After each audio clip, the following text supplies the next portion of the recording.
Saudara-saudari yang terkasih, terang itu menghadirkan sukacita di tengah kegelapan.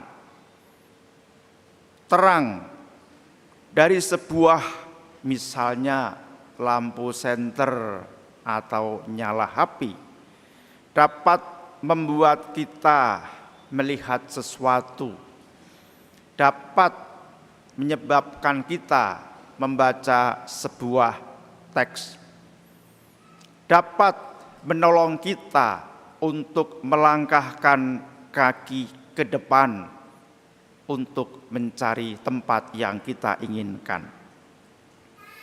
Kita telah melewati kegelapan yang menyeliputi bumi. Kita dibimbing oleh api iman yang menerangi langkah kita. Dan kita disemangati oleh harapan untuk menemukan cahaya besar. Saudara-saudari yang terkasih, kita ingat sejenak peristiwa pada masa silam yang kelam. Ketika kejahatan manusia pada waktu itu terjadi. Dahulu kala tangan Kain pernah dibutakan oleh rasa iri, akhirnya ia membunuh saudaranya yang bernama Habel. Dan selanjutnya, selama berabad-abad terjadi peristiwa tindak kekerasan, peperangan yang berlarut-larut, kebencian yang membuncah, dan juga penindasan yang tidak kunjung henti. Sekalipun demikian, Tuhan menaruh pengharapan dalam diri manusia yang diciptakannya menurut citranya. Tuhan dengan sabar terus menunggu menghadapi kerusakan yang dilakukan oleh manusia. Saudara-saudari yang terkasih, terang yang menghancurkan kegelapan menyingkapkan kepada kita bahwa kasih setia Allah lebih kuat daripada kegelapan dosa. Terang cahaya ini lahir di Betlehem dan disambut oleh pelukan kasih Santa Maria, disambut dengan pelukan kasih Santo Yusuf, dan oleh kehiranan para gembala. Para malaikat dan bala tentara surga menyanyikan pujian. Kemuliaan bagi Allah di tempat yang maha tinggi, dan damai sejahtera di bumi di antara manusia yang berkenan kepadanya.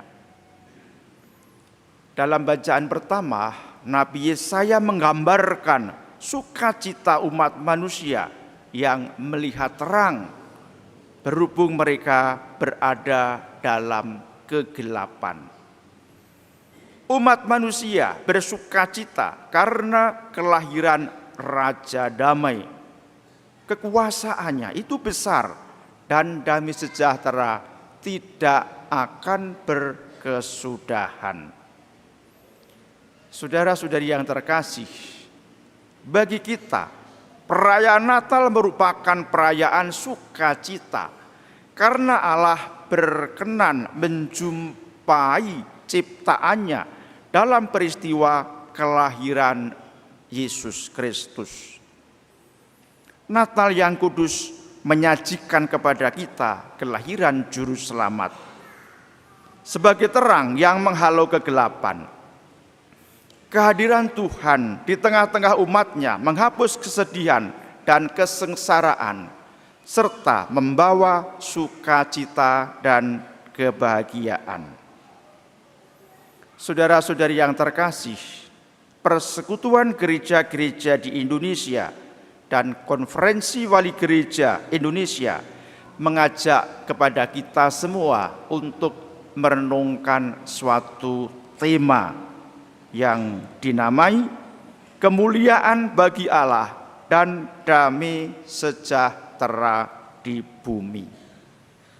Kita ingat, kemuliaan bagi Allah, bukan kemuliaan bagi diriku, bukan kemuliaan bagi keluargaku, dan seterusnya. Santo Ignatius Loyola pernah mengatakan dalam semboyannya, demi kemuliaan Tuhan yang lebih besar. Sementara itu, Santo Irenus pernah berkata, kemuliaan Allah adalah manusia yang hidup. Tentu saja bukan manusia asal hidup atau sembarang hidup, tetapi manusia hidup sebagai citra Allah. Saudara-saudari yang terkasih, kemuliaan Allah sejatinya perlu ditampakkan oleh setiap orang beriman. Dan kalau kita hanya menyanyikan kemuliaan Allah tanpa memperlihatkan kemuliaan Allah, berarti kita menyembunyikan kemuliaan Allah.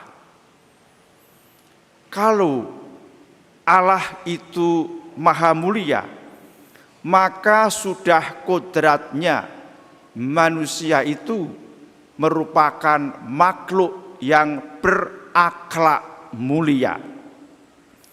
Maka semestinya manusia berusaha mencari dan memperjuangkan sesuatu yang mulia. Demikian juga sudah semestinya manusia mengupayakan berbagai hal yang mulia itu dengan cara-cara yang mulia dan bukan dengan cara yang hina. Kalau setiap di antara kita berusaha memperlihatkan akhlak mulia, mulai dari keluarga kita, di masyarakat kita, di tempat kerja kita, niscaya damai akan menjadi kenyataan yang seutuhnya di keluarga kita, di masyarakat kita, di mana kita pun berada.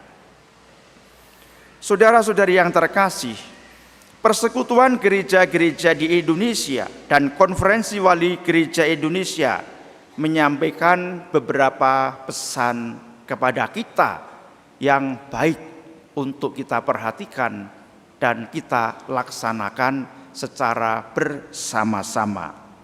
Misalnya, berkenaan dengan pemilu tahun 2024, kita diharapkan dengan berpegang pada prinsip bahwa Allah harus dimuliakan, maka kita semua diharapkan mendukung perjuangan politik yang mengutamakan keadilan sosial bagi seluruh rakyat.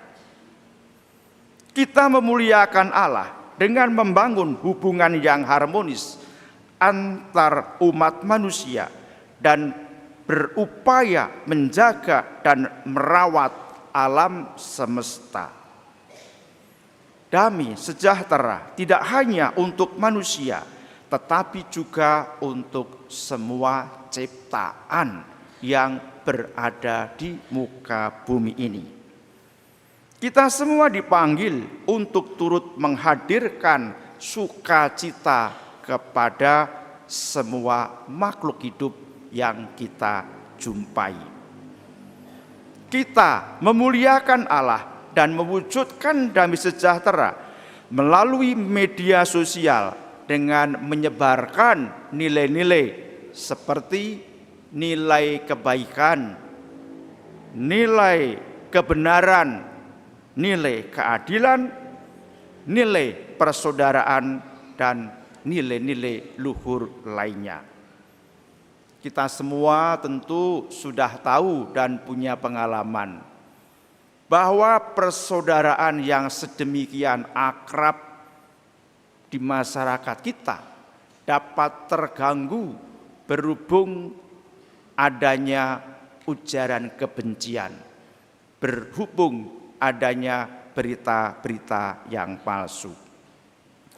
Saudara-saudari yang terkasih, hidup kita ini dari pagi bangun tidur sampai menjelang tidur tampak terasa sibuk, tampak hiruk pikuk. Maka kita diharapkan tetap membutuhkan waktu hening. Kita mengendapkan pengalaman-pengalaman kita agar kita dapat berjumpa dengan Allah yang lebih merindukan kita daripada kita yang kangen kepada Allah. Dengan mengheningkan waktu, kita memiliki komunikasi dengan Allah. Kita pun juga dapat berjumpa dengan sesama, dan dengan demikian kita semua dapat mendatangkan sukacita.